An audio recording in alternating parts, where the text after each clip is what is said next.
घोड़ा एक खूबसूरत प्राणी है जिनके साथ इंसानों ने वर्षों से अच्छा रिश्ता बनाया है। ये जानवर हमारे लिए कई तरह से मददगार रहे हैं। वे विशेष रूप से महत्वपूर्ण है क्योंकि उन्हें सवारी करने के लिए प्रशिक्षित किया जा सकता है। घुड़सवारी दौड़ आज भी लोकप्रिय है। ऐसा कहा जा रहा है कि उनके साथ विश्वास बनाना उतना आसान नहीं है जितना आप सोच सकते हैं। घोड़ों को इंसानों के सामने खुलने और उनके साथ संबंध बनाने में समय और मेहनत लगती है, लेकिन किसी औरत का हर वक्त घोड़े के साथ में रहना और उसके साथ में खेलना कूदना कितना ज़्यादा नुकसानदेह साबित हो सकता है, इसके बारे में जानकर आप भी हैरान रह जाएंगे और आपके पैरों तले ज़मीन खिसक जाएगी। क्योंकि दोस्तों, जिस घोड़े की मैं बात कर रही हूँ, इस घोड़े की कीमत बादशाह भी नहीं लगा पाया और वो औरत किसी भी कीमत पर उस घोड़े को बेचने को तैयार नहीं थी। लेकिन आखिर ऐसा क्यों हुआ और वो घोड़ा उस औरत के लिए इतना खास क्यों था? उसके साथ उसका क्या रिश्ता था और राजा उस घोड़े को खरीदने के लिए मुंह मांगी कीमत देने को तैयार था? तो प्यारे दोस्तों, जानेंगे सारी बातें। इसी वजह से इस वीडियो को आखिर तक ज़रूर देखना। तो प्यारे दोस्तों, ये कहानी उस ज़माने की है जब हमारा देश आज़ाद भी नहीं हुआ था और छोटे छोटे रियासतों में हमारा देश बटा हुआ था। उस ज़माने में कश्मीर की वादियों में बसी एक रियासत में एक बहुत ही खूबसूरत लड़की रहा करती थी।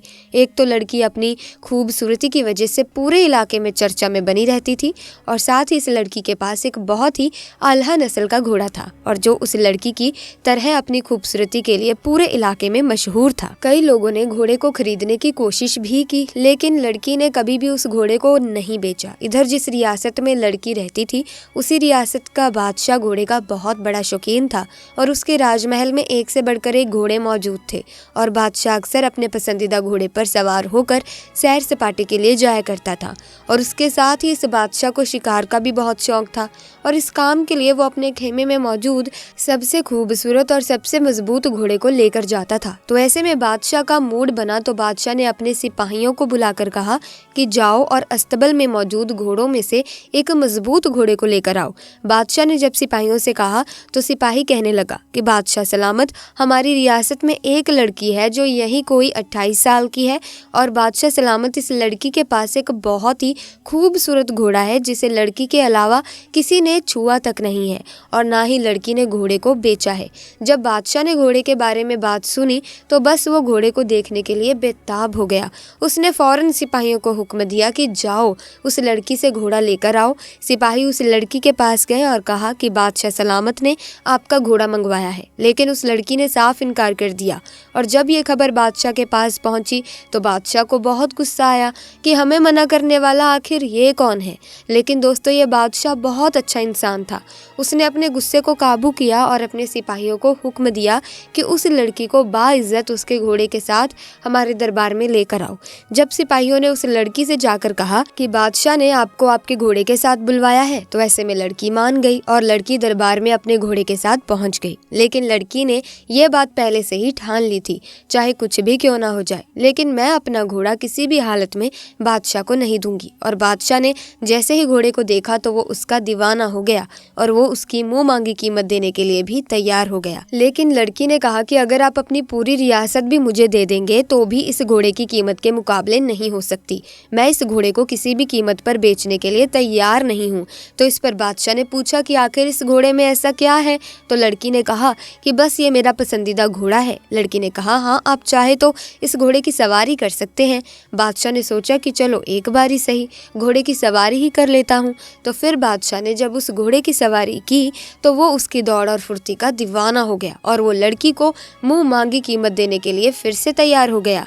लेकिन लड़की फिर भी इस बार ना मानी और उसका जवाब ना ही था। तो बादशाह ने कहा कि ठीक है, तुम्हारी मर्जी, मत बेचो। लेकिन बादशाह कहने लगा, अच्छा तो तुम आज शिकार के लिए अपना घोड़ा हमें दे सकती हो? तो लड़की सोच में पड़ गई। फिर उसने सोचा चलो मैं घोड़ा दे ही देती हूँ। लेकिन लड़की ने कहा कि मेरी एक शर्त है, जब आप गाँव में सही सलामत वापस आएंगे तो इस घोड़े को रियासत के शाही होने का हुक्म देंगे। लड़की की बात सुनकर बादशाह भी तैयार हो गया और अब वो उस घोड़े के ऊपर शिकार के लिए बिल्कुल तैयार था। बादशाह उस दिन बहुत ज्यादा खुश था। अगले दिन जब बादशाह जाने लगा तो उसके पीछे कुछ सिपाही भी निकले। जब बादशाह शिकार की जगह पर पहुंचा तो उसने घोड़े को रोकने की कोशिश की, लेकिन पूरी कोशिश के बावजूद घोड़ा नहीं रुका और घोड़ा हवा से बातें करता हुआ और अपनी पूरी रफ्तार से आगे बढ़ता जा रहा था। बादशाह के पीछे चल रहे सिपाही घबरा गए और सोच में पड़ गए कि आज से पहले तो बादशाह सलामत इससे आगे कभी गए नहीं, तो आखिर अभी इस इलाके में कहाँ जा रहे हैं। फिर वो बादशाह के पीछे चलते हैं। फिर थोड़ी देर चलने के बाद घोड़ा एक ऐसी जगह रुका जहाँ पर बहुत सारे फल और नदियाँ और बहुत खूबसूरत नज़ारा था, जिसे देखकर बादशाह का दिल खुश हो गया। उसे वहाँ बहुत अच्छा सुकून मिल रहा था। उसे ऐसा लग रहा था कि इससे अच्छी जिंदगी कहीं हो ही नहीं सकती, क्योंकि दोस्तों वहाँ का जो माहौल था वो बहुत ही ज़्यादा सुंदर और शांत था, जिसे देखकर मन और दिमाग अपने आप ही शांत हो जाता था। और वहाँ बादशाह की पसंद के जानवर भी शिकार के लिए मौजूद थे, जिसे देखकर बादशाह और भी ज़्यादा खुश हो गए। और बादशाह ने सोचा कि ये घोड़ा तो बहुत ही समझदार है, मैंने आज से पहले इससे ज़्यादा खूबसूरत जगह कहीं नहीं देखी थी। फिर बादशाह ने वहाँ खूब शिकार किया और फल खाए और वापस आकर लड़की को उसका घोड़ा देते हुए कहा कि वाकई में आज से पहले मैंने इतना शानदार घोड़ा कहीं नहीं देखा था। इसके बाद फिर से बादशाह ने लड़की को घोड़ा बेचने के लिए कहा, लेकिन लड़की ने मना कर दिया और वादे के मुताबिक बादशाह ने घोड़े को शाही घोड़े का तगमा दे दिया। लेकिन अभी भी बादशाह के दिमाग में ये बात थी कि आखिर लड़की को घोड़े के साथ इतना लगाव क्यों है। और जहाँ लड़की और घोड़े की तारीफ हो रही थी और जो लोग बादशाह और लड़की से हसरत करते थे, उन्होंने गलत अफवाहें फैलानी शुरू कर दी थी कि इस लड़की के घोड़े के साथ नाजायज़ ताल्लुकात थे। और कई बार हमने खुद लड़की को घोड़े के साथ पहली सुबह जंगल में जाते देखा है। और जब ये बात बादशाह के कानों तक पहुंची तो बादशाह के कुछ जासूसों को लड़की के पीछे लगा दिया गया। फिर जासूसों ने भी लड़की को सुबह घोड़े पर सवार होकर जाते हुए देखा तो उन लोगों ने कहा कि जी हाँ, बादशाह सलामत रोज सुबह उस घोड़े के साथ वो लड़की जंगल में जाती है। और सिपाहियों ने बताया कि जब वो आती है तो उसके पास कुछ फल या फिर शिकार किया हुआ जानवर होता है। ये सब सुनकर बादशाह समझ नहीं पा रहा था कि आखिरकार असल मामला क्या है। तो फिर बादशाह ने उस लड़की से ही पूछा कि तुम जंगल क्यों जाती हो। तो लड़की ने राज से पर्दा उठाते हुए बताया कि दरअसल मैं इसी जंगल में पैदा हुई थी और मेरे माँ बाप बचपन में ही गुजर गए थे। उसके बाद से ही मैं इन्हीं जानवरों के बीच पली बड़ी हूँ। ऐसे में मुझे जानवरों से बहुत प्यार था और मैं हर जानवर का ख्याल रखती थी। इसी दौरान जंगल से गुजरते हुए एक बुजुर्ग मुझे ये घोड़ा देकर चले गए और उन्होंने मुझसे कहा कि तुम इस घोड़े का ख्याल रखना और ये तुम्हारा ख्याल रखेगा। उसके बाद लड़की ने बताया कि मैं इस घोड़े से इतना प्यार करती थी, इसका इतना ख्याल रखती थी जितना कि बाकी जानवरों से नहीं करती थी। और जैसे जैसे घोड़ा बड़ा होता चला गया तो ये मेरा ख्याल रखने लगा और हमेशा की तरह ये मुझे ऐसी जगह लेकर जाने लगा जहाँ से मैं कभी गुजरी नहीं थी और वो जगह इससे पहले मैंने कभी देखी नहीं थी। और वहीं से मैं फलों की टोकरी या शिकार किया हुआ जानवर लेकर आती हूँ और उनको बेचकर अपना गुजारा करती हूँ। उसके बाद फिर सब लोगों को समझ में आ गया कि आखिरकार लड़की और घोड़े के बीच में क्या रिश्ता है और ये जो रिश्ता है ये रिश्ता वफा और मोहब्बत का है। दोस्तों, इसी के साथ चलिए मैं आपको एक और वाक्य बताती हूँ जिसे सुनने के बाद आप और भी हैरान हो जाएंगे। लेकिन इस वाक्य के बारे में आपका क्या विचार है, कमेंट्स में अपनी राय ज़रूर देना। इसी के साथ बढ़ते हैं अगली वाक्य की तरफ। दोस्तों, जो मैं वाक्य अब बताने वाली हूँ ये इतना मशहूर वाक्य नहीं है और हमें पूरा यकीन है कि आपने इससे पहले ये वाक्य कभी सुना भी नहीं होगा। दोस्तों, जब कोई नेक इंसान पर कोई मुसीबत आती है तो उससे हम ये नहीं कहेंगे कि अल्लाह उसे दुख दे रहे हैं, बल्कि वो तो उस इंसान की आजमाइश चल रही होती है। तो आज ऐसे ही एक वाक्य को जानते हैं। दोस्तों, हज़रत उस्मान गनी रजी अल्लाह ताला अन्हो का दौरा खिलाफत है। आप रजी अल्लाह ताला अन्हो अपने कमरे में बैठे हुए हैं और एक बंदा आपके कमरे में आता है, आकर कहता है कि ए अमीनुल मोमिनीन हज़रत उस्मान रजी अल्लाह ताला अन्हो, एक बहुत बड़ा हादसा हो गया है। हज़रत उस्मान रजी अल्लाह ताला अन्हा ने पूछा, भाई क्या हादसा हो गया है? तो वो शख्स कहता है कि ए अमीनुल मोमिनीन, मैंने शादी की थी एक औरत से और आज उस औरत की शादी को 6 महीने मुकम्मल हो गए हैं और मेरी बीवी ने एक बच्चे को जन्म दे दिया है। अब आपसे मेरी एक दरख्वास्त है कि मेरी शादी को तो अभी 6 महीने ही हुए थे और ये बच्चा कैसे पैदा हो सकता है। अब इस वाक़े से पहले दोस्तों आम लोगों के अंदर ये बात पाई जाती थी कि 6 महीने में बच्चा पैदा नहीं हो सकता। इसीलिए वो आदमी भी परेशान हो गया और अपने उस बच्चे को देखा भी नहीं और सीधा अमीनुल मोमिनीन के पास आ गया। हज़रत उस्मान रजी अल्लाह ताला अन्हो ने लोगों को जमा किया और मशवरा किया कि ये बच्चा हलाल का है या हराम का। और इससे पहले ऐसा वाक़या कभी भी पेश नहीं आया कि किसी औरत ने 6 महीने के बाद किसी बच्चे को जन्म दिया और ये पहला वाक़या था। दोस्तों, अरब के अंदर आमतौर पर 6 महीने के बच्चे को हराम का बच्चा समझा जाता था। तो मशवरे में मौजूद तमाम लोगों ने कहा कि 6 महीने का बच्चा अरब के अंदर कभी पैदा नहीं हुआ है, लिहाजा ये हलाल का नहीं हो सकता बल्कि हराम का ही है। और जब हज़रत उस्मान रज़ी अल्लाह ताला अन्हो ने तमाम लोगों से मशवरा कर लिया और हिसाब किताब वालों ने सब ने यही कहा कि अरब की तारीख में 6 महीने के बच्चे को हराम समझा जाता है।